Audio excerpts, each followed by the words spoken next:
Hoy que nosotros tengamos presente estas palabras, porque en un mundo donde reina la mentira, en un mundo donde todos se engañan, en un mundo donde nadie cumple lo que promete para evitarse responsabilidades o para evitar ser condenado, nosotros nos encontramos que en medio de la historia emerge la persona del Señor Jesucristo, quien dijo que Él era no solo el camino, sino que era la verdad y que también era la vida. Yo quiero que al terminar esta conversación con ustedes, al volver a nuestros hogares, podamos tener la certeza que Dios cumplió hasta aquí lo que Él había prometido, que Dios sigue cumpliendo y que Dios cumplirá lo que aún resta de lo que Él prometió a la humanidad. Dios cumple porque Dios no miente. El apóstol Pablo escribió una frase muy significativa a Tito, uno de sus discípulos. Pablo, siervo de Dios y apóstol de Jesucristo, conforme a la fe de los escogidos de Dios y el conocimiento de la verdad que es según la verdad y también la piedad, en la esperanza de la vida eterna, la cual Dios, que no miente, prometió desde antes del principio de los siglos y a su debido tiempo manifestó su palabra por medio de la predicación que me fue encomendada. En el año 60 de nuestra era, 60 y un poco, Pablo escribe estas palabras: Dios prometió, Dios cumplió. Cuando comienza a extenderse el Evangelio en las naciones no judías, el apóstol Pablo siempre comenzaba en las sinagogas de los judíos, donde también había no judíos que se habían hecho prosélitos, o sea, habían aceptado la fe del judaísmo porque veía que su doctrina tenía coherencia y les daba esperanza de una vida mejor. Y estando en Antioquía, el apóstol Pablo comienza en una sinagoga llena de judíos y no judíos, expresando que Dios había cumplido su promesa y había enviado conforme a su promesa al Mesías, que sería de la familia o descendencia del rey David. El apóstol Pablo trató permanentemente de vivir el Evangelio, vivir la verdad, enseñar la verdad y tratar de llevar esperanza, y especialmente en esta sociedad y en nuestros días, donde reina la mentira, el engaño y tantas cosas negativas que sumen a los pueblos en la miseria y en peligros de guerras espantosas.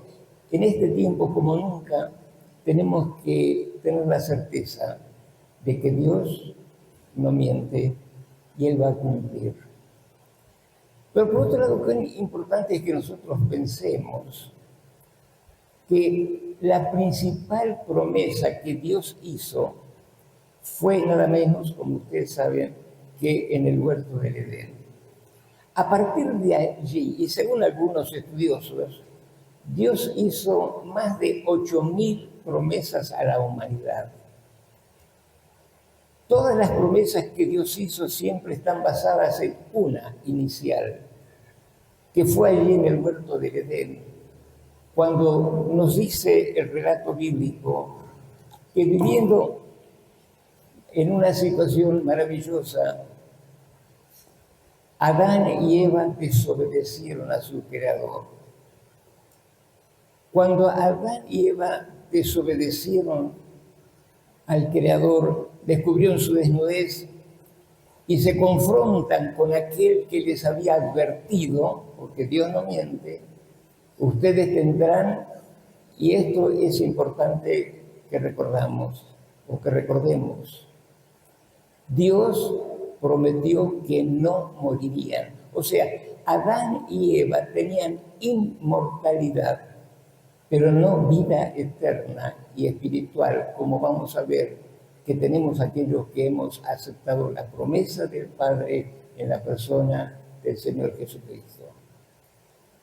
Cuando Adán y Eva pecaron, Dios cumplió diciendo lo que había dicho, que si obedecían, ellos seguirían sin morir disfrutando del huerto, pero si desobedecían, morirían físicamente y espiritualmente, en el sentido que serían separados de Dios para siempre.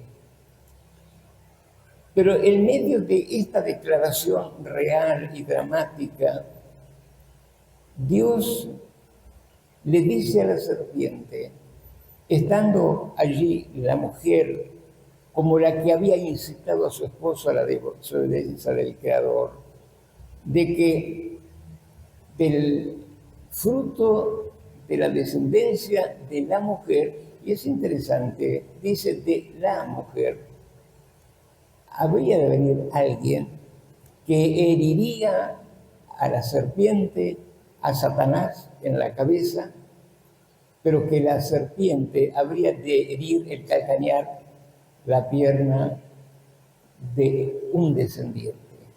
Es muy interesante este hecho.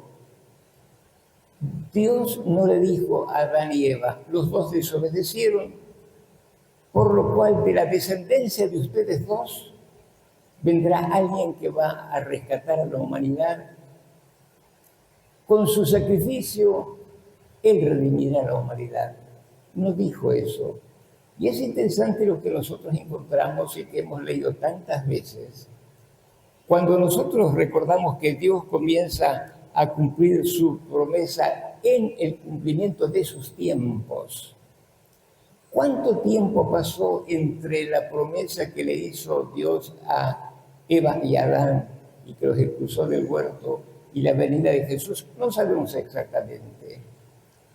Según algunos son 4.000 años, pueden ser 6.000, pero no importa si son 4 o 6. Lo que sabemos es que Dios fue en forma escalonada preparando el escenario para que en el momento oportuno se cumpliera la promesa. En singular, Dios hizo una promesa. Y esa promesa es que todo aquel que en su momento reconociera que la simiente de la mujer, que sería el Señor Jesucristo, todo aquel que reconociera que Él era el prometido y creyera en que lo que hizo Jesús en la cruz es válido para reconciliarse con Dios, tendría la vida eterna. De esta promesa surgen otras que tienen que ver con la salvación de la humanidad. Y yo quiero muy rápidamente hablar de 4 promesas que surgen de esta que Dios hizo en su momento. En primer lugar, habría de nacer un niño, un Salvador. Hemos escuchado, hemos cantado, hemos visto tanto películas como representaciones, como dramas, acerca de todo lo que sucedió allí en Belén.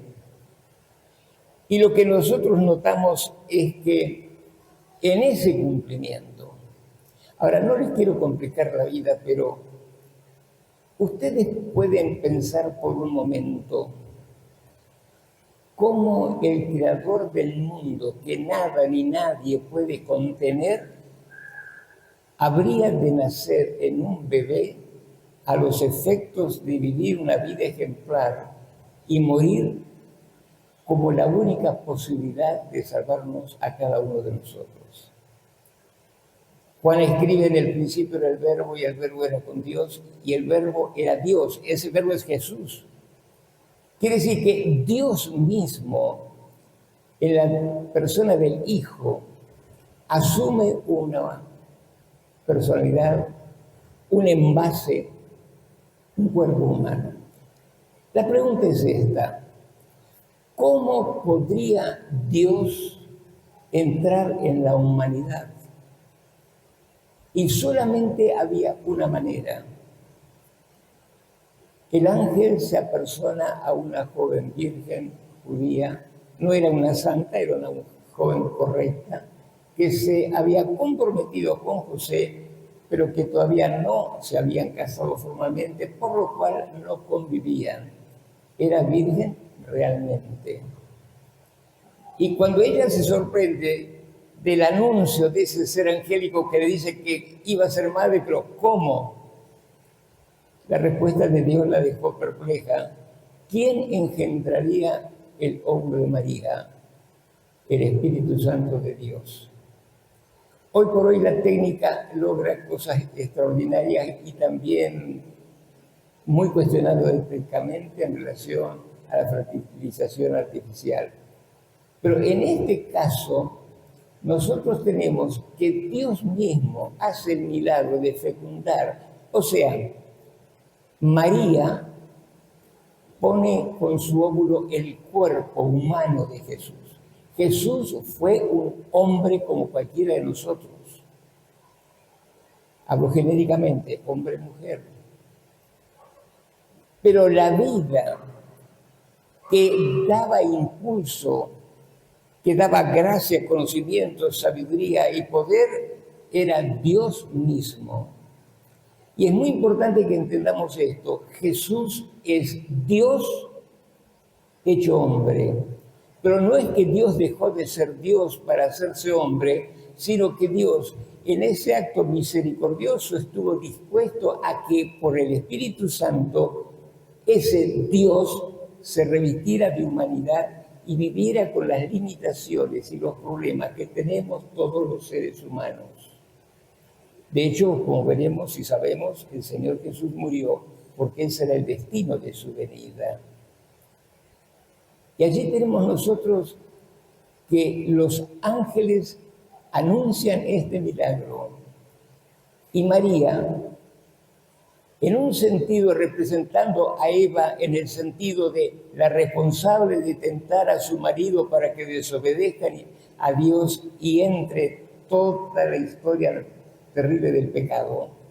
Ahora, esta joven, representando a la humanidad, se presta para ser el instrumento de Dios para la salvación. Por eso Jesús no tuvo pecado ni pecó.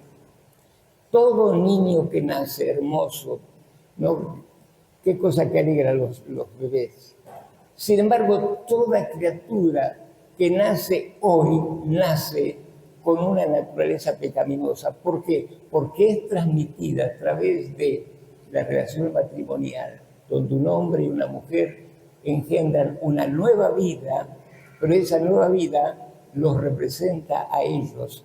Por eso fue necesario que Jesús nazca engendrado por el Espíritu Santo. Se rompe la cadena de la transmisión del pecado en la humanidad. Pero toda persona, todo niño que nace con una naturaleza pecaminosa.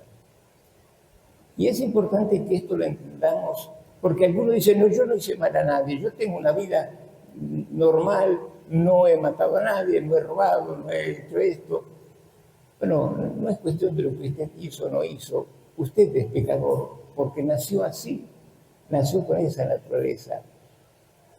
Por eso, cuán importante era que Dios se haga hombre y viva en medio nuestro y cumpliera todas sus promesas con relación al Mesías, con el propósito de establecer la posibilidad de que haya un único ser humano divino, Jesús, que pudiera representar a toda la humanidad en un sacrificio espantoso en la cruz, que Dios aceptaría como la redención o el instrumento o el pago que habría de salvar a la humanidad.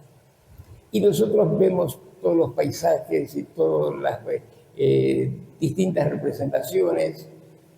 Vemos en primer lugar que estando en ese lugar muy humilde, vinieron los pastores a quienes se les había anunciado que Jesús había nacido, que era el rey de los judíos. Para los israelitas, para los judíos, el Mesías iba a ser un rey terrenal con un gran poder que les traería a ellos una prosperidad sin igual, que sería el rey que siempre soñaron y que Israel habría de conquistar el mundo gobernado por ese Mesías. Pero no llegaron a entender que el Mesías traía una salvación no histórica, no terrena, no humana, era una salvación para la eternidad. Por otro lado, unos cuantos meses, quizás 2 años después, llegaron los magos de Oriente. Esos magos no eran reyes, eran simplemente parte de una tribu milenaria de Persia, de algunos de esos países del Medio Oriente, que se dedicaban a la astronomía, que se dedicaban a todo lo que tenía que ver con el esoterismo, la adivinación, la interpretación de sueños y en algunos casos de hacer milagros también. Quiere decir que los personajes, los sabios que llegaron con presentes muy ricos, eran gente muy rica, muy sabia, y depende de su especialidad, eran astrónomos, eran matemáticos, eran personas que conocían la vida de las personas, que tenían la facultad de ver el futuro y de interpretarlos. ¿Ustedes recuerdan a José, quien estando en Egipto preso, él interpretó los sueños, ¿no?, de 2 funcionarios del faraón? Cuando el faraón tuvo un sueño que lo desconcertó, ninguno de sus magos, ninguno de esos sacerdotes que habían llegado y que se habían, digamos así, difundido por todo ese sector del Medio Oriente, pudieron responderle. Pero José, iluminado por Dios, les interpretó el sueño y él llegó a ser elevado de un esclavo a el segundo después del faraón. Quiere decir que José llegó a ser el jefe de toda la administración de Egipto y probablemente manejando también a todos los sabios de su tiempo. Para los que más recuerdan del Antiguo Testamento, ustedes recuerdan que cuando en Babilonia su rey tuvo ese sueño que lo desconcertó, allí estaba Daniel y sus amigos, ¿no? Nadie podía responder qué significaba el sueño. Sin embargo, Daniel, iluminado por Dios, respondió. Y ellos eran parte de ese equipo de sacerdotes sabios que aconsejaban al faraón, en aquel primer caso, al emperador en este. Y Daniel dijo exactamente lo que había pasado. ¿Qué hizo este gobernante? Lo puso como el dueño, el jefe de todos los otros sabios. O sea, explico esto porque a veces hablamos muchas cosas. ¿Quiénes eran estos reyes, estos que vinieron? No son reyes, generalmente son sacerdotes de esa tribu antiquísima que se fue diseminando por todas partes y que generalmente estaban con todo el aspecto del esoterismo, del curaterismo y de muchos aspectos que tenían relaciones con lo diabólico, pero aquellos que conocían a Dios tenían sabiduría divina para poder llegar incluso a gobernarlos a ellos y dar su opinión. En este caso no eran seguidores de Dios, pero habían visto la estrella, habían visto la señal, habían visto que en los cielos Dios les estaba hablando de que había nacido el rey de los judíos, en una dimensión que ellos nunca habían visto. Por eso hicieron ese largo viaje de meses y meses y le trajeron esos presentes tan importantes.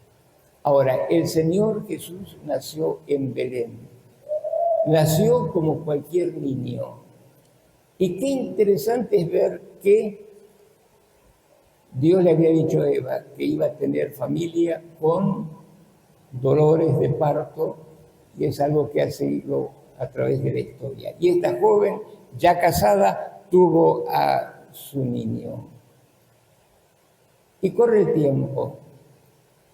Y ese niño va creciendo, crece en un hogar piadoso, es perseguido desde bebé porque tienen sus padres que llevarlo a Egipto para que no lo mate el emperador. Y qué importante es que tanto José, su padre legal, y María, su mamá efectiva, eran tan sensibles a la voz de Dios que iban guiando sus pasos en virtud de lo que Dios le iba diciendo. Huyeron a Egipto cuando muere el emperador, cuando muere después Herodes, que buscaba para tratar allí de destruir al niño. Ellos regresan porque Dios se lo indicó. Y en este tiempo donde hay tanto peligro para la niñez, cuán importante es que los padres entiendan que frente a tanta agresividad, a tanta perversidad, a tanto peligro que tienen nuestros niños con la tecnología y con gente perversa que no tiene límites, sean muy sensibles a la voz de Dios, que conozcan la Biblia, que conozcan el Evangelio, que conozcan lo que Dios quiere hacer en sus vidas y en sus hogares. Padres, dedíquense más a sus hijos, niños, adolescentes, gánense la confianza. El Señor Jesús, siendo Dios hecho hombre, aún siendo adolescente, Él estaba sujeto a sus padres. ¿Por qué? Porque sus padres eran fieles también. Y cuando leemos los evangelios, nosotros descubrimos que este niño se hace hombre y a los 30 años entonces comienza su ministerio. No es necesario que en esta hora y en estos minutos recordemos, pero el evangelio está lleno de pasajes donde nos muestran que donde llegaba Jesús la multitud se reunía. ¿Por qué? Porque habían entendido que ese joven maestro tenía una actitud de amor, de comprensión, de respeto, una misericordia para entender a los despreciados, pero también una sensibilidad muy grande por el dolor de los demás. Como resultado, donde estaba Jesús se reunía la multitud, no solo por los panes y los peces, también por eso, pero en muchos casos por la sanidad, por la enseñanza cierta, porque el Señor les indicaba el camino de la virtud. Y este Señor fue creciendo, pero en la medida que crecía su fama, en la medida que él iba creciendo en la expansión de sus ideas renovadoras en cuanto al Evangelio, comenzó también la persecución. Tuvo sus apóstoles, discípulos a quienes capacitó y ayudó para que continuaran la obra después que él se fuera. Lo importante es que nosotros vemos que este Señor Jesús durante unos 3 años capacitó a estos hombres y durante 3 años en distintos lugares fue sembrando las semillas del amor de Dios. El Señor Jesús mostró que Él era realmente Emmanuel. ¿Qué significa Emmanuel? Dios con nosotros. Para los judíos Dios estaba ya lejano, con leyes, con disposición al castigo más que a la misericordia.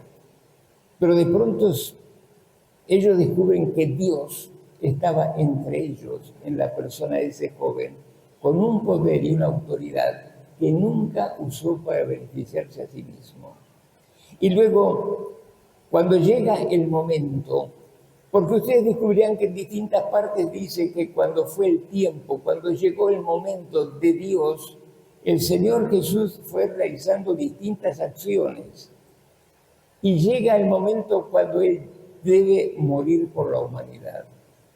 Dios determinó ese momento, no la historia, no la perversidad de los hombres.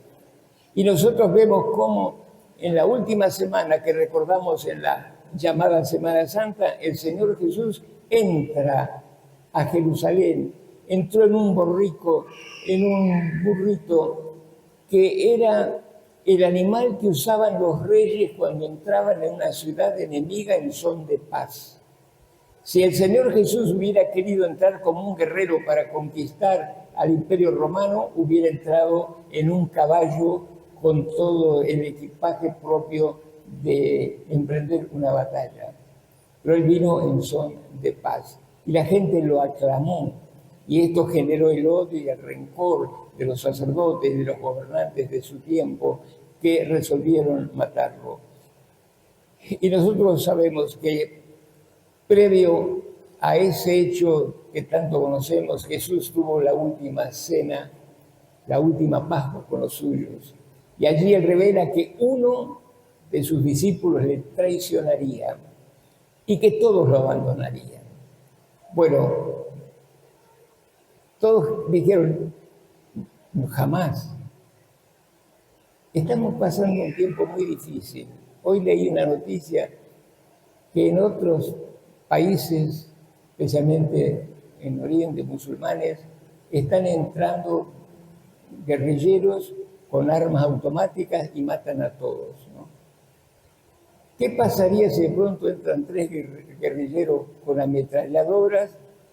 Y recuerdan esta historia que entraron así 2 o 3 guerrilleros, dieron toda la vuelta, se pusieron en la puerta, en los costados y en el púlpito, en la plataforma donde estaba el pastor, y dijo, bueno, todo aquel que se declare cristiano lo vamos a matar. Así que todos aquellos que reniegan de su fe, que no quieren declararse cristianos porque no quieren morir, váyanse. ¿Y cuántos de nosotros nos quedaríamos?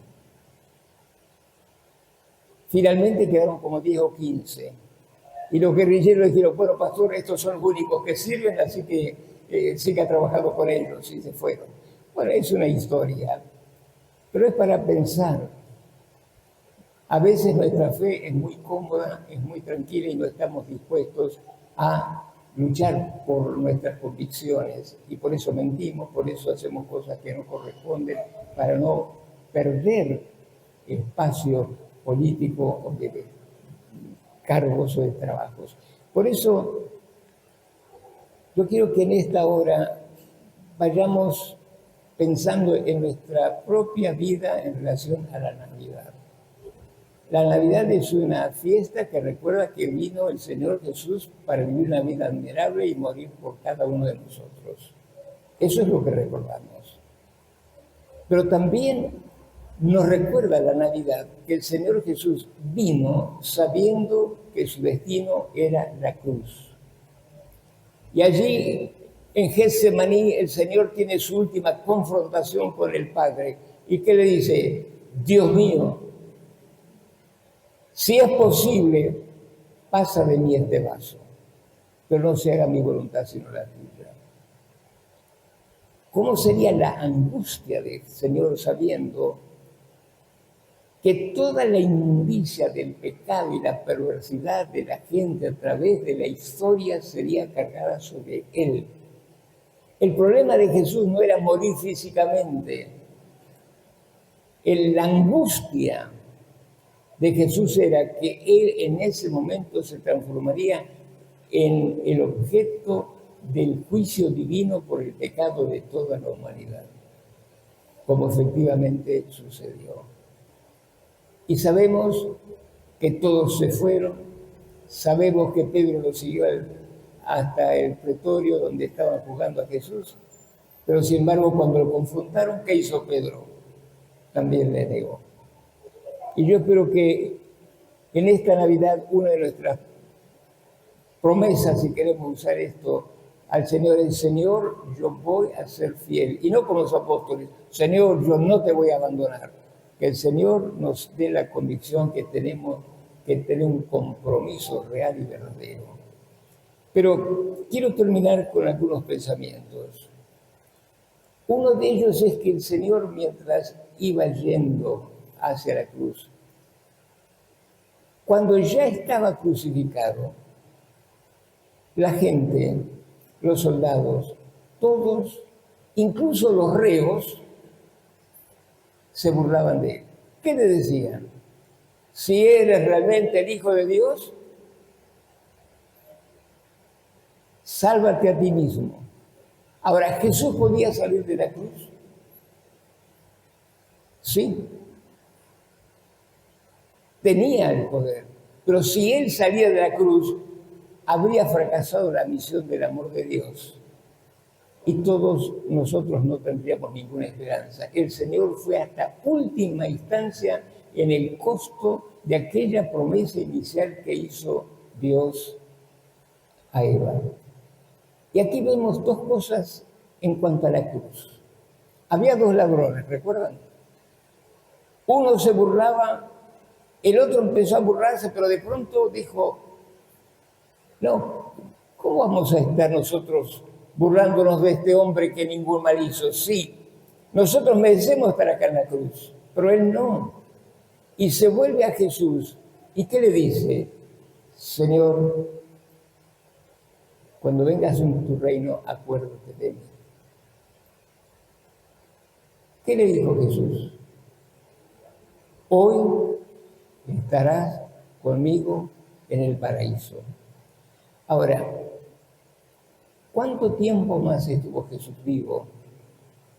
No sé si llegó a una hora después de esto. Y murió. Un reo, horas después, le quebraron las piernas para adelantar su muerte y entró en la eternidad, en el paraíso. El otro murió y fue al infierno. Y esto es lo dramático. Si en esta tarde aquí hay una persona que no le ha pedido que Dios le perdone creyendo que Jesús murió para salvarlo, sepa que usted no sabe a cuánto está de entrar en la eternidad. Ninguno de nosotros lo sabemos. Pero si alguien que está aquí no aceptó a Jesús, está como el ladrón que se burlaba o que escuchaba, pero que no acreditaba esa muerte a su favor. Y si usted se muere, usted irá al infierno. Pero todos los que hemos creído en Cristo, tenemos la certeza de que si morimos, estaremos en el paraíso. Y la otra cosa que quiero mencionar es que Juan nos dice que a los pies de la cruz estaba María. No estaba José. Probablemente había muerto varios años antes.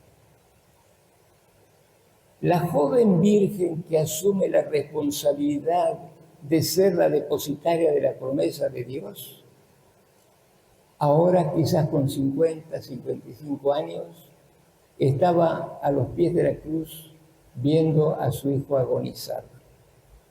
Se estaba cumpliendo lo que Dios había prometido. El diablo había puesto su garra en el calcañar, pero la muerte física de Jesús como un cordero que muere a favor de la humanidad fue durante unas horas un motivo de dolor para todos los que le amaban. Pero quiero que volvamos a esto. Los hermanos de Jesús no creían en él. Por eso es que Jesús le dice a su mamá que tome a Juan, su sobrino, y que vaya a vivir con él, junto a su mamá Salomón, que eran hermanas. Y le dice a Juan, he aquí tu madre, cuida de tu tía. No lo dice así, no, pero era efectivamente su tía. Qué hermoso es pensar que cuando uno asume el compromiso de obedecer a Dios, hay momentos que está muy solo. Pero qué satisfacción dentro de la angustia fue saber que Jesús, su Hijo, con tanto poder, daba su vida, pero que se acordaba de quién era su mamá, aunque sus otros hijos no estaban allí con ella. Después sabemos que en Pentecostés sí estuvieron. No quiero alargar más estos pensamientos, pero la primera promesa es que vendría un Salvador. La segunda promesa es que la vida que Jesús nos consiguió muriendo y resucitando, habremos de disfrutarla cuando creemos en Él como nuestro Salvador. La tercera promesa que emerge de las palabras de Jesucristo es que Él iba a estar con nosotros todos los días hasta el fin. Ahora, esta es una promesa extraordinaria, pero es compleja y quiero que entiendan solo lo más básico. Primero, cuando Jesús estaba en la tierra, estaba en un cuerpo humano y solo podía estar en un lugar a la vez, aunque haya resucitado, y podía desplazarse, como sabemos que lo hizo después de su resurrección y antes de volver al cielo. Solo Jesús podía estar en un lugar. Y él dijo, no os dejaré huérfanos, estaré con vosotros todos los días hasta el fin. El Señor lo prometió. Pero la única manera como el Señor podía estar para siempre con ellos era volviendo al cielo y permitiendo que el Espíritu Santo de Dios baje. El Padre manda al Hijo, quien vive en un cuerpo humano por 33 años. Y cuando el Hijo glorificado, según Hechos 1, 11, 12, vuelve al cielo, le dice, quédense. Y 10 días después, en el festejo de Pentecostés, el Espíritu Santo, la tercera persona de la Trinidad, permitió que todos los creyentes tuvieran en sí mismo la plenitud del Espíritu Santo, que implica que Dios Padre, Hijo y Espíritu estén en nuestras propias vidas para santificarnos, para ayudarnos y para capacitarnos para servir a Dios. En esta Navidad, Dios quiere entonces que veamos, Dios cumplió permitiendo que el Hijo asuma humanidad. Dios permitió que su Hijo sufra porque era la única manera como podía salvarnos. Dios cumplió enviando el Espíritu Santo para que esté con nosotros todos los días. Dios cumplió porque en Cristo tenemos vida eterna. Y hay solo una promesa que todavía no se cumplió y es la que esperamos, que el Señor Jesucristo venga a buscarnos. Y eso puede ser en cualquier momento. Todo lo que Dios prometió, cumplió. Dios no miente.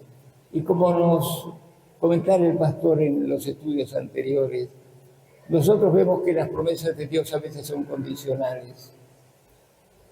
Y que Dios va a responder cada una de las promesas de acuerdo a nuestra necesidad en el momento oportuno, dándonos lo que realmente necesitamos para nuestro bien, el bien de nuestra familia y la honra de su nombre. Y esto nos lleva entonces a la expectativa. El Señor viene y viene pronto. Pero también está la posibilidad de que, como el buen ladrón que le llaman a algunos, si Dios nos llama a su presencia, hoy estarás conmigo en el paraíso. Que el Señor nos permita volver a nuestro hogar sabiendo, Dios está en nuestras vidas con su Espíritu siempre. Lo percibamos, no lo percibamos, Dios está. Dios nos va a dar todo lo que prometió en el momento y en la medida que realmente resuelva nuestros problemas de acuerdo a su voluntad, que es lo mejor para nosotros. Y Dios quiere que nos juzguemos por Él. Si Él, para cumplir su promesa, estuvo dispuesto a dar a su propio Hijo, ¿qué no debemos o podemos hacer para responder a tanto amor, a tanto sacrificio y a tanta disposición para ayudarnos? Que esta Navidad sea distinta porque nos preocupamos menos por el folclore de estas fiestas y comencemos a pensar que Navidad fue el comienzo de un cumplimiento extraordinario de la promesa de Dios y del desafío de una misión que comenzó en Pentecostés en relación a la Iglesia y que nosotros tenemos que llevar adelante. Les invito a cerrar los ojos un instante y a dar gracias a Dios. Dios ha cumplido.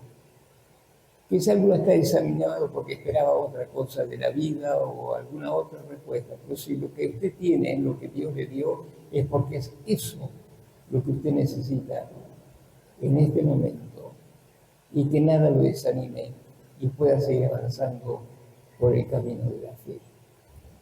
Amado Padre, gracias por tu bondad. Gracias porque has cumplido todas tus promesas. Gracias porque estamos aquí, porque tú nos has traído, porque quieres bendecirnos. Y yo te suplico en el nombre de Jesús que trasciendas estas palabras basadas en el Evangelio y llegues a cada persona para que puedan volver con una esperanza, con una certeza y en algunos casos con un milagro porque has respondido a alguna oración particular. Que este tiempo de recordación de la Navidad deje de ser solamente una cuestión social y se transforme en un desafío espiritual. Señor, aquí estamos, dispuestos a hacer tu voluntad. En el nombre de Jesús. Amén. Amén. Dios les bendiga.